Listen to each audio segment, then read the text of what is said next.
Góðan daginn. Ég ætla að fjalla með hann ágæta sjófugl, skrofuna, sem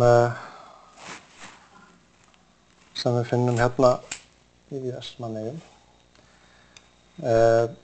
Smá yfirlit til að byrja með. Þetta er sjófugl af fílingætt, skyld fílnum og svo aðeins æsfölunum.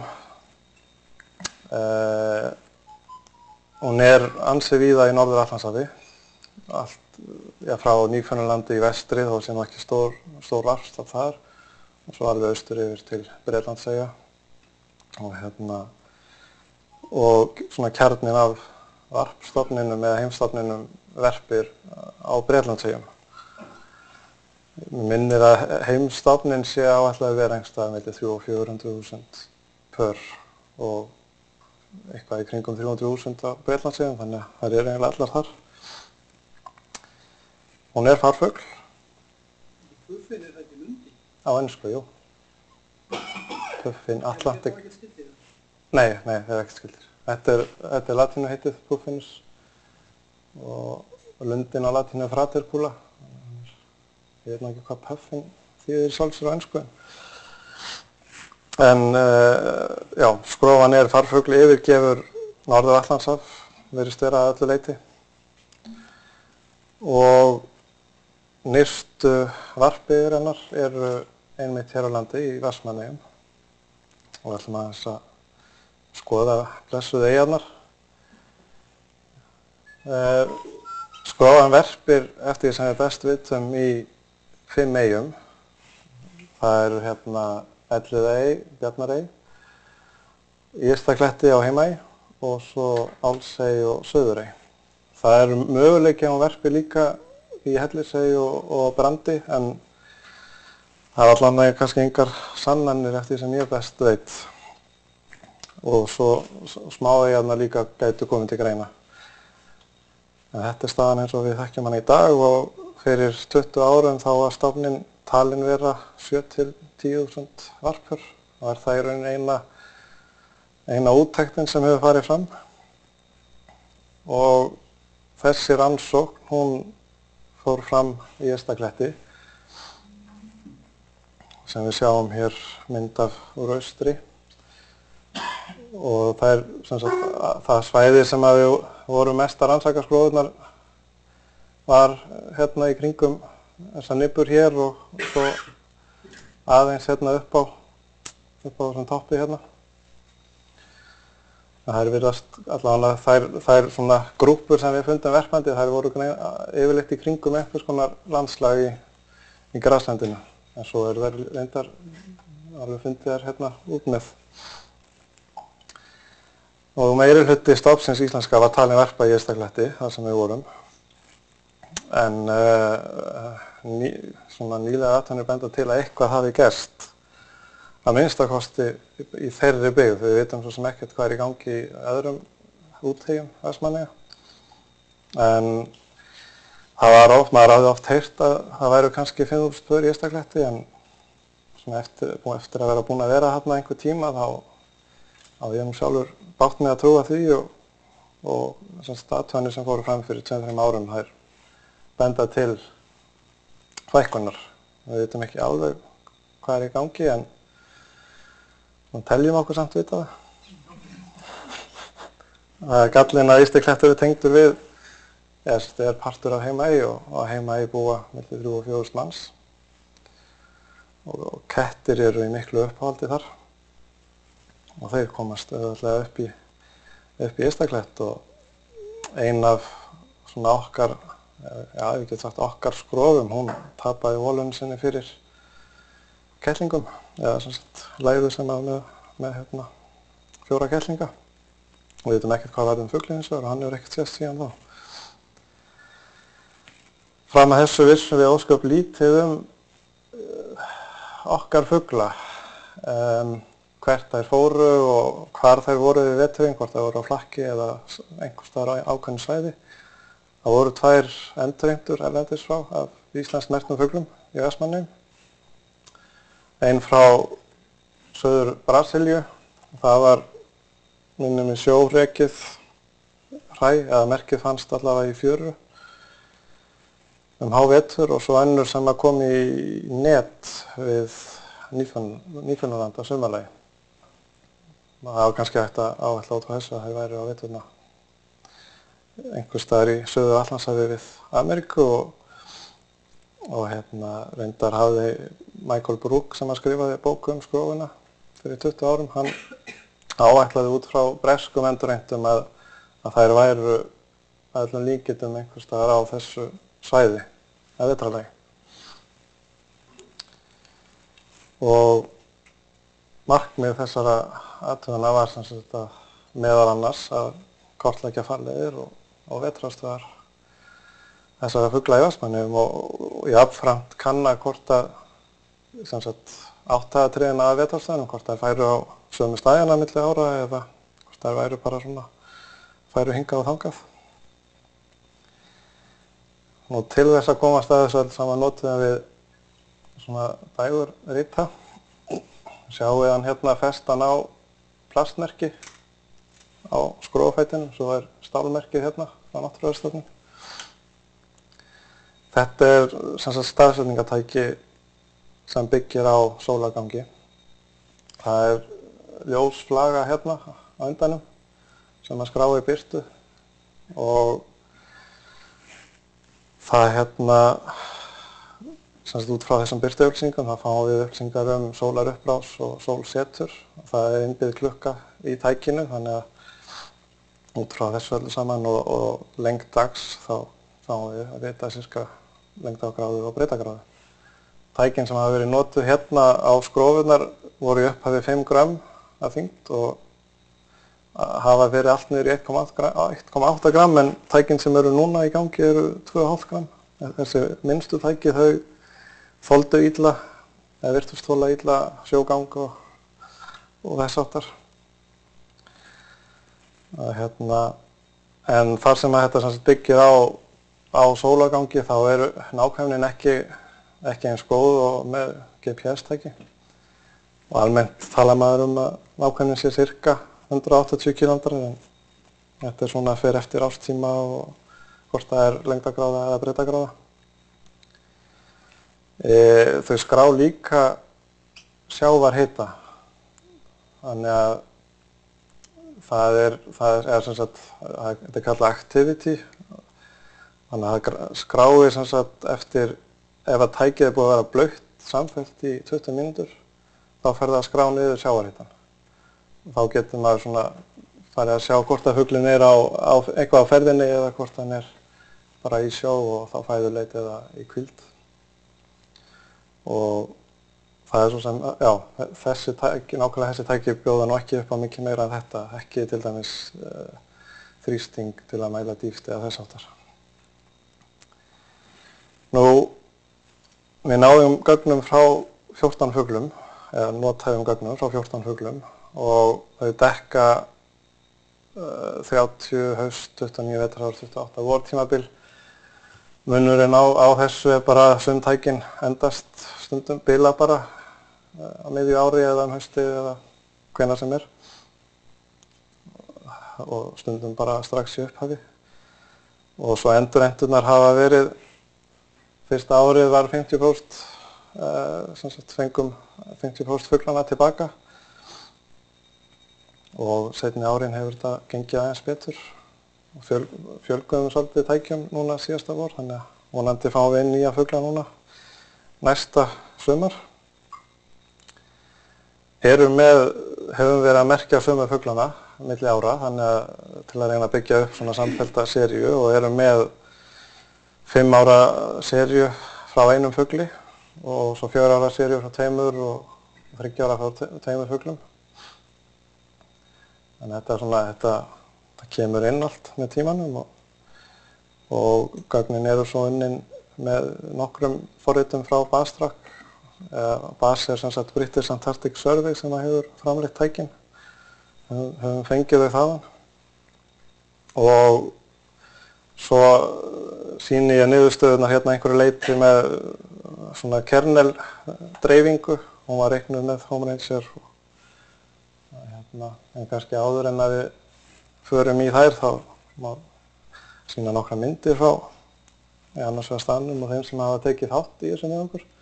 Hérna sjáum við nú Ingvar við kofa þeirra lundaveiðimanna í Eystakletti. Þeir hafa nú leyft okkur að vera þarna hverju ári. Ágætt að sitja þarna á kvöldin og horfa yfir bæinn. Hérna sjáum við Jakob frá Barcelona sem startaði þessu verkefni og eina frá Austurríki sem aðstoðaði okkur fyrsta árið, Anna María. Hérna ég þá Quebec í Kanada sem aðstoðaði okkur líka stutta stund. Þarna situr hann í búrinu og skráir mælingar, Jean-François. Og Mari Pípari, þarna eitthvað að kíkja á hann í holu og Rannveig Magnúsdóttir fyrir aftan hann. Það hefur sést til erps. Ég átti nú ekki betri mynd á hann, en þetta bara myndir teknar í Eystakletti, sko. Hann hress að vanda. Og þarna sjáum við sænskan Ferlíf sem var aðeins að kíkja í nokkra holur með mér. Og náttúrulega síðast en ekki síst Ingvar sem hefur verið með þarna bara í nánast hverri einustu ferð og oftar en ég síðustu árin. Hérna hann að vera að sleppa fugli aftur í holuna sína. Þetta reyndar einstaklega skemmtilegur einstaklingur. Hann lætur yfirleitt heyra í sér ef maður frekar nálægt holunni. Maður þekkir hann alveg.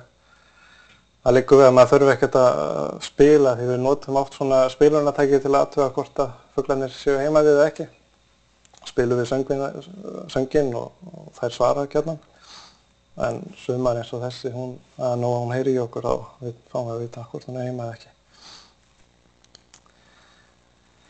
Já, það bara dömbuð okkur í niðurstöðurnar. Hérna tók ég saman allar staðsetningar allra fugla, all þessi ár, fyrir tímabilið frá 1. sept til 9. nóvember. Og þetta óháð því hvort að fuglinn sé kominn á vetrarstöðvarnar fyrr eða ekki, þetta eru bara allir punktarnir. Við erum heima eyjar hérna uppi. Svona meðaltalið þá fara þær 9. september, en þessi dagar, þetta er ekkert alveg nákvæmt upp á dag. Það er svolítið erfitt að meta kannski hvenær hún farin nákvæmlega. En sumar virtust fara bara beint í suðurátt meðan aðrar voru eitthvað að fylgja Reykjaneshryggnum eins og það væru þar einhverjar fæðusstöðvar fyrir far. Og svo kemur svona þynnra belti gagna sem tengt haustjafndægurum, en þá eru gögnin frá sem tækjum monotæf. Þess að þegar að daglengd jafn löng allan hnött, þá ekkert hægt að fá lengdargráðuna upp. Þannig að það þynnist, og það yfirleitt akkurat sá tími haustjafndægur sem þær eru hérna á hraðferð suður á bæinn, flestar. Og í endaðan október þá eru þær gjarnan komnar á áfangastað. Sumar snemma og aðrar seinna í nóvember, en þær sem detta inn seinna í nóvember, þær eru yfirleitt svona skammt undan á leiðinni, stoppa kannski, það virðast vera oft svæði eins og hér og hérna, þar sem að þær eru eitthvað að staldra við á leiðinni. Og það sem ber að taka þessu með fyrir var að það var ekki ein hérna upp á fljóti lengst inn í Amazon.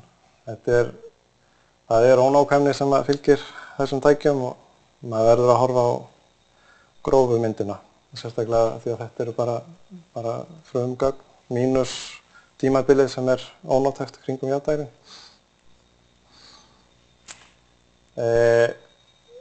Vetrarútbreiðslan, hún lítur svona út. Þetta sem sagt allir punktarnir á 3 mánaða tímabili og búið að reikna út 50%, 75% og 95% svona dreifni punkta allra fugla á því tímabili. Þetta skildi fyrir 14 fugla og Við sjáum að kjarninn er hérna undan með Argentínu cirka og eitthvað dreifast þær söður og norður á bóginn.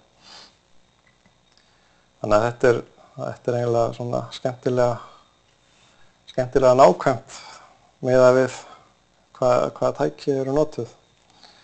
Og svona þessu til staðfestingar þá fékk ég upplýsingar breskan hóp fuglaskora sem var hérna alveg austast á þessum tanga eða þessum skaga. Og þeir sáu yfir 50.000 fugla á nokkrum klukkutímum eða svona kringum 17. nóvember árið 2000. Þetta svona ýtir undir að þetta er kannski ekki alveg vitlaus mynd. Nú þegar vetur er búinn þá fara þeir aftur á stað og hérna tók ég tímabili 1. mars til 16. maí. Kemur fram aðeins meiri ónákvæmni, ef við getum sagt svo, að það verðast vera að kötta hérna bara yfir Brasilíu. En ég held að það sé nú fremur ólíklegt. Þetta er eitthvað með úrvinnslu og aftur voru jafndægurinn það leyti sem þeir eru að fara hérna fyrir hornið sem að ruglaði þetta svolítið en það virðast fara svona upp úr miðjum mars almennt. Einn fugl fór hérna partinn í apríl einu sinni, eitthvað seinna það árið og svo fylgja þær nýta sér þessa staðvinda í Norður-Atlantshafi til að eyða minni orku á fluginu. En það var nefnilega áður en að allar þessar upplýsingar komið fram þá hélt þarna Bretinn sem að skrifaði bókina, þá var það svona spurningamerki hvort þær færu eitthvað út á haf og svo norður þessa leið til Bretlandseyja. Það var ekki almennilega vitað en þær virðast ekki af því að staðvindarnir hérna eru þannig að maður myndi halda að það væri betra fyrir þær að fara út og svo norður. En það svona lítur þannig út að þær séu að fara bara beint upp með ströndinni og svo hingað. Og þessi hrúga hérna af punktum undan vestur af Írlandi virðist vera einhvers konar vorfæðuöflunarsvæði. Þær koma hingað til Íslands, stoppa það kannski einhverja nætur og svo sér maður suma, ekki endilega alla fugla, bara fara aftur beint til suðurs og hanga þar í einhverja vikur og koma svo aftur og hefja varp. Og eru það jafnaði komnar upp úr 20. apríl. En fuglar eru stundum að sjást hérna í lok mars, þannig að þetta passar svona nokkuð veginn inn í það. Nú,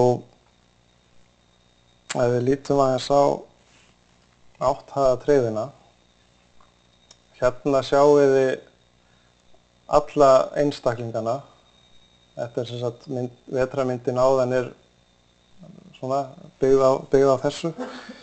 Hver litur hérna er einn fugl.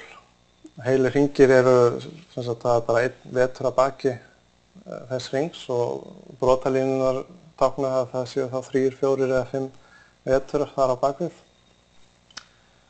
Og ef við svona skoðum alla þessa brotarhingi og draugum það upp, kannum breytingum milli ára, þá er þessi svarti hringur sem er hérna í kraðakinu. Það er 4 ára sett þar á bakvið og við sjáum að sá fugl virðist sækja nánast á sama stað, öll þessi 4 ár. Nú, appelsínuguli hringurinn, hann er hérna á svipaðum slóðum, mjög sækinn á sömu slóðuna milli ára. Þessi græni er aðeins öðruvísi. Það svona virðist vera að dreifast yfir stærra svæði og síðasta árið 2009-10 þá er hann kannski aðalega hérna aðeins vestar. En þetta, ég var nú ekki búinn að skoða þetta nákvæmlega, þetta getur skýrst af því að sumar kannski, þær byrja hérna, er að detta hérna inn seint haustið, snemma í desember og eru svona kannski aðeins að fikra sig lengra þegar líður á veturinn. og þessi hérna eina af þessum fáu austrænu, sagt svo, hún líka að sækja á svipuð svæði. Ég myndi nú ekki alveg treysta þessu hérna, þessari tótu hérna inn til landsins. Og ein af svona skemmtilegri skrófunum, það þessi rauða hér, sjáðu hringinn hér og svo aftur hér. Það annar fugl sem að sýnir samskonar, það þessi hvítgrái hringur hérna á sömu slóðum. Hún sem sagt fyrri helming vetrar hún hérna. Svona fram yfir miðjan maí, þessi fugl. Og þá bara fer hún nánast í beinni línu, hingað suður eftir. Miðjan janúar, ekki. Mér minnir að þessi í kringum 25. janúar, þá tekur hún strikið hérna suður. Og var eitthvað að dóla eitt árið, þessi hérna ljósi hringur, þá var hún eitthvað að dóla á leiðinni. Og hinn hérna þessi hvítgrái hringur, hann sýndi það sama. Mér minnir að hún hafi farið aðeins fyrr, tekið stakkið aðeins fyrr suður eftir. Og það var svolítið, já, kom að þessu leiti pínu óvart. Það skildi vera svona snöggt, það skildi ekki vera bara að hanga á allir þessu stóra svæði. Og þetta þessi eini fuglinn sem við erum með 5 ára sett af gögnum.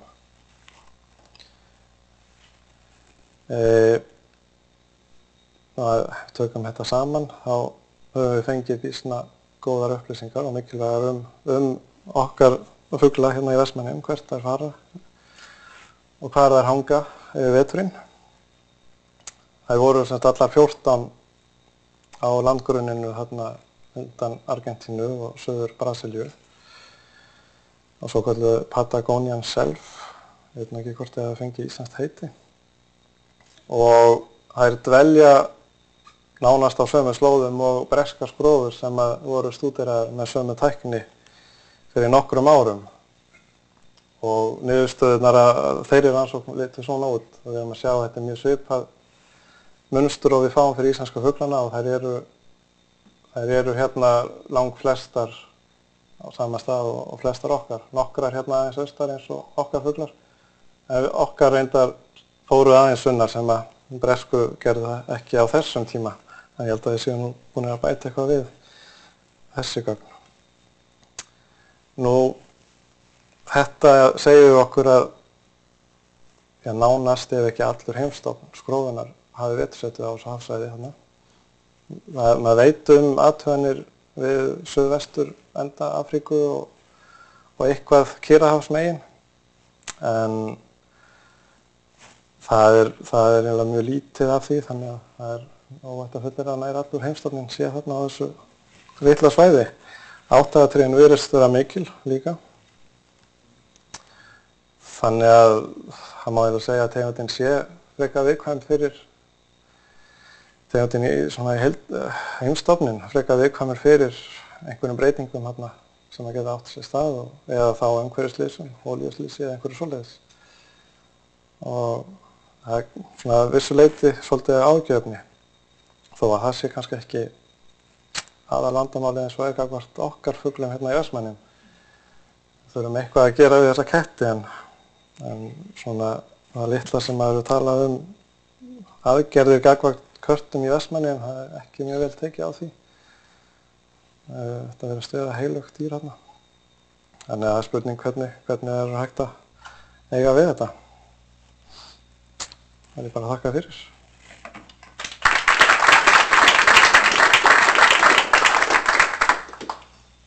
Þakka kærlega fyrir. Við höfum dálítið góðan tíma fyrir spurningar, þannig að endilega réttu upp hönd. Við erum að taka erindið upp, þannig að ég bið ykkur að tala í mikrofón og kynna ykkur. Komið öll sömurins, blessuðu sæl, ég heiti Kristinn Jökull Skarphéðinsson. Jan, hvernig er það með þessa fugla? Voru þetta allt varffuglar sem þið mertuð þarna í Vestmannaeyjum? Og veistu hvort það er sama við bresku fuglana? Já, þetta er allt varffuglar. Já, Jan svarar já báðum spurningunum. En í framhaldi af því hérna er einhver ástæða til að ætla að ungfuglarnir fari eitthvað annað, samanber lundan og... Ég myndi allan ekki útiloka það. Ég er svona Það er svolítið að sjá staðið í Kyrrahafinu. Það er spurning hvort að það geti verið ungfuglar. Að bæði sko sumarlagi og haustlagi. Eða þá hvort að það séu að nema einhver ný land þeim megin, maður veit það ekki, en það er svona spurning. En þetta er svona gallinn við þessi tæki er að maður þarf að ná þeim til að fá gögnin. Það má alveg prófa að merkja 100 unga en ég myndi ekki treysta á að ná þeim endilega aftur sko. Þannig að fuglarnir eru merktir þegar þeir eru í hólunum á veggjum og náum þeim þannig líka á sama stað. Það hefur gengið yfirleitt vel, það er sækja í sömu hólurnar oftast. Stundum eru sjónarslit og svoleiðis, þá fer fuglinn bara yfir í næstu hólu. Fara yfirleitt ekki langt. En það er svona búið að vera fróðlegt að fylgjast með þessum fuglum. Einn fór einu sinni einhverja 10-20 metra, svo hvarf hún aftur, ég veit ekki hvað var hana.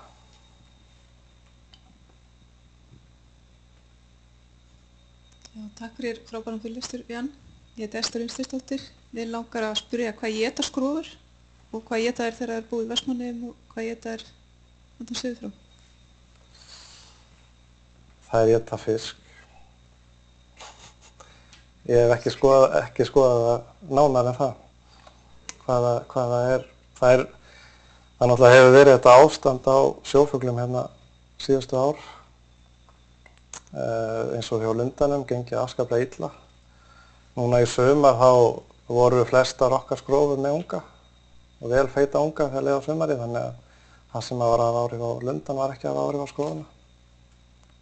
Enda sér maður það að skoða gögnin sko stundum þá fara fuglarnir milli álegu oft bara ansi langt. Þannig hvort áleiðis að Írlandi eða eitthvað út með Reykjaneshrygg, þannig að það kannski ekki eins næmar á svona staðbundnar breytingar. Allan á varptíma, en svo hvað eru að veiða á veturna, það er annað mál. Það er nefnilega að æla ekki eins og sæsúlurnar sem að æla alltaf yfir mann. Þegar maður er að veiða þær hérna í vörpunum þá hef ég bara einu sem lenti því að skrofa eldi. Þannig að þetta lögur er bara nýkomin og það full að hann gat ekki annað en. Þannig að það er svona spurning. Næsta verkefni.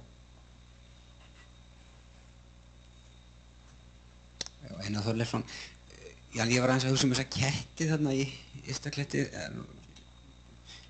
Á hverju ætli þið lifa á veturnar eða eru þeir þarna á veturnar? Eru mýs eða rottur í Ystakletti? Og það er náttúrulega þekkt sko vandamál. Mjög víða sko, rottur og mýs í svona fuglaeyjum. Já, við höfum ekki orðið varið við músa eða rottugang.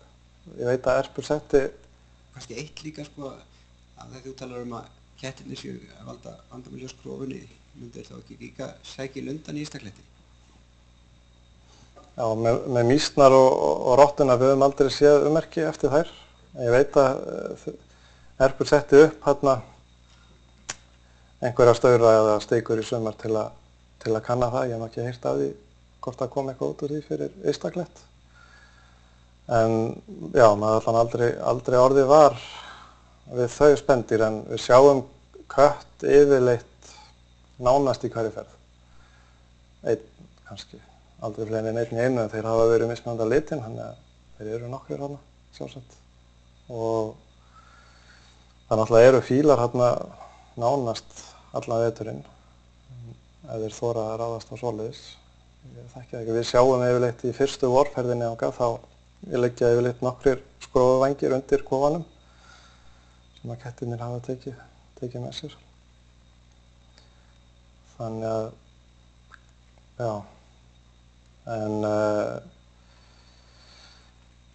ég veit ekki hvort að lundin getur bitið, skrofan þetta bítur ansi vel. Það er ekki gott að fá skrofubitt, en með lundan, ég þekki það ekki hvort að hann sé eins viðkvæmur og þá sjálfsagt getur þetta haft áhrif. Maður er allan að sé svæði stundum að segja að kettirnir hafa grafið út alveg fullt af holum. Þá er annað hvort til að komast í unga það var sérstaklega einu sinni sem var bara slatti af hólum, búið að grafa út og hólan sem við mistum fugl var reyndar bara rétt hjá. Þá var ég með hólumyndavél og var að tekka á, það var síðsumars, var að tekka hvort það væru ungar hjá þeim. Setti inn hólumyndavélina og það var svona kattarandlit sem horfir á mig. Það var svona óvænt. Það voru 4 kettlingar en við náðum aldrei mömmunni, hún var ekki inni þegar. En ég hafa prófað að setja út gildru í fjöruna þarna í Klessvíkinni sem neðst í Eystakletti til að ná köttum í veturinn, en svolítið erfitt að eiga við þetta yfir háveturinn. Það er ekkert alltaf þægilegt að komast þangað og gildrurnar hafa átt til að lokast bara upp úr þurru. Þannig að þetta hefur verið svona frekar, ekki gengið alveg nógu vel upp að nota þá tækni þar, en þeir hafa verið veiddir á heima í grænd við bæinn alveg greint undanfarin ár. Og það er mikið af þeim. Eitthvað verður að gera. Fleiri spurningar?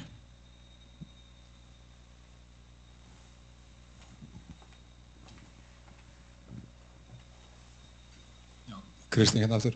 Ég langar aðeins að heyra hérna, þú segir að það hefði ekki verið vel tekið þessum hérna óskum að gera eitthvað í kattamálunum, en samt séu mikið að köttum veitt. Hvað er það sem er? Það eru villikettir sem eru veiddir. Já, en þú meinar að draga úr kattahaldinu hjá íbúunum, áttu við það?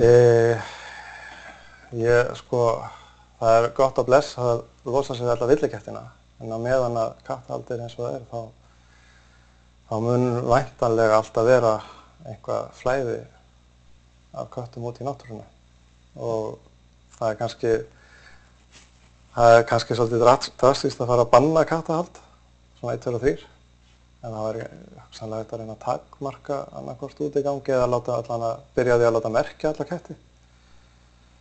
Það er ekkert svoleiðis í gangi þarna. En hafið náttúrustofan eða eitthvað slíkt beint óskundi bæjarfélagsins að það takja á því, þegar nú er sveitarfélaginu heimilt að setja reglugerð kattahald og kveða á til dæmis bann við lausagöngu og svo framvegis. Ég var ekki ennþá búinn að senda inn eitt svona opinbert. Ingvar held ég var eitthvað búinn að viðra þetta, en það var kannski bara að undirbúa eitthvað, já, mjög opinbert. Og við erum núna komin með svolítið af gögnum svona utan varpsins, þannig að upplýsingar frá byggðum í Bretlandseyjum benda nú til að sé ekki fækkun þar. Þannig að kannski hægt að fara að púsla svona þessum hlutum saman og já, vonast til að bærinn í Vestmannaeyjum vilji gera eitthvað í þessu.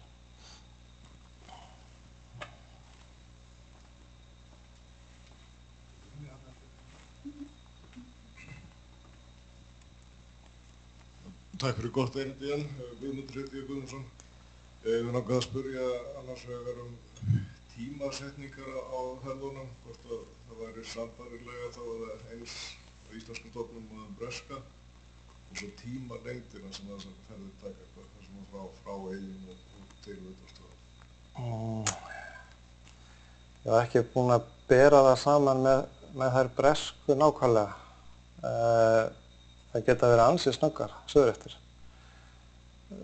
Stundum, ég var ekki búinn að skoða hvern einasta fugl með tilliti til þess, en það er oft einhvern veginn eins og þegar þær fara af stað, þá bara eru þær farnar af stað og eru komnar á kannski viku, 10 dögum suður eftir. Og þá er það kannski bara áleiðis til Brasilíu, stoppa þar kannski aðeins og dóla meira þaðan, alla leið til Argentínu. En svona streikið frá Íslandi, Skotlandi, þeirri hæð og alveg suður að Brasilíu er tekið nánast bara í einni lotu. Það virðist ekki vera neitt stopp þar á milli, bara einhverju dagar, vika. Þar tíminn er á svipaðum tíma? Já.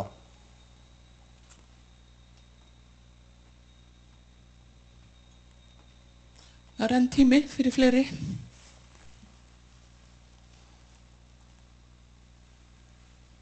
Ef ekki þá þökkum við Jan kærlega fyrir mjög gott erindi. Takk fyrir mig.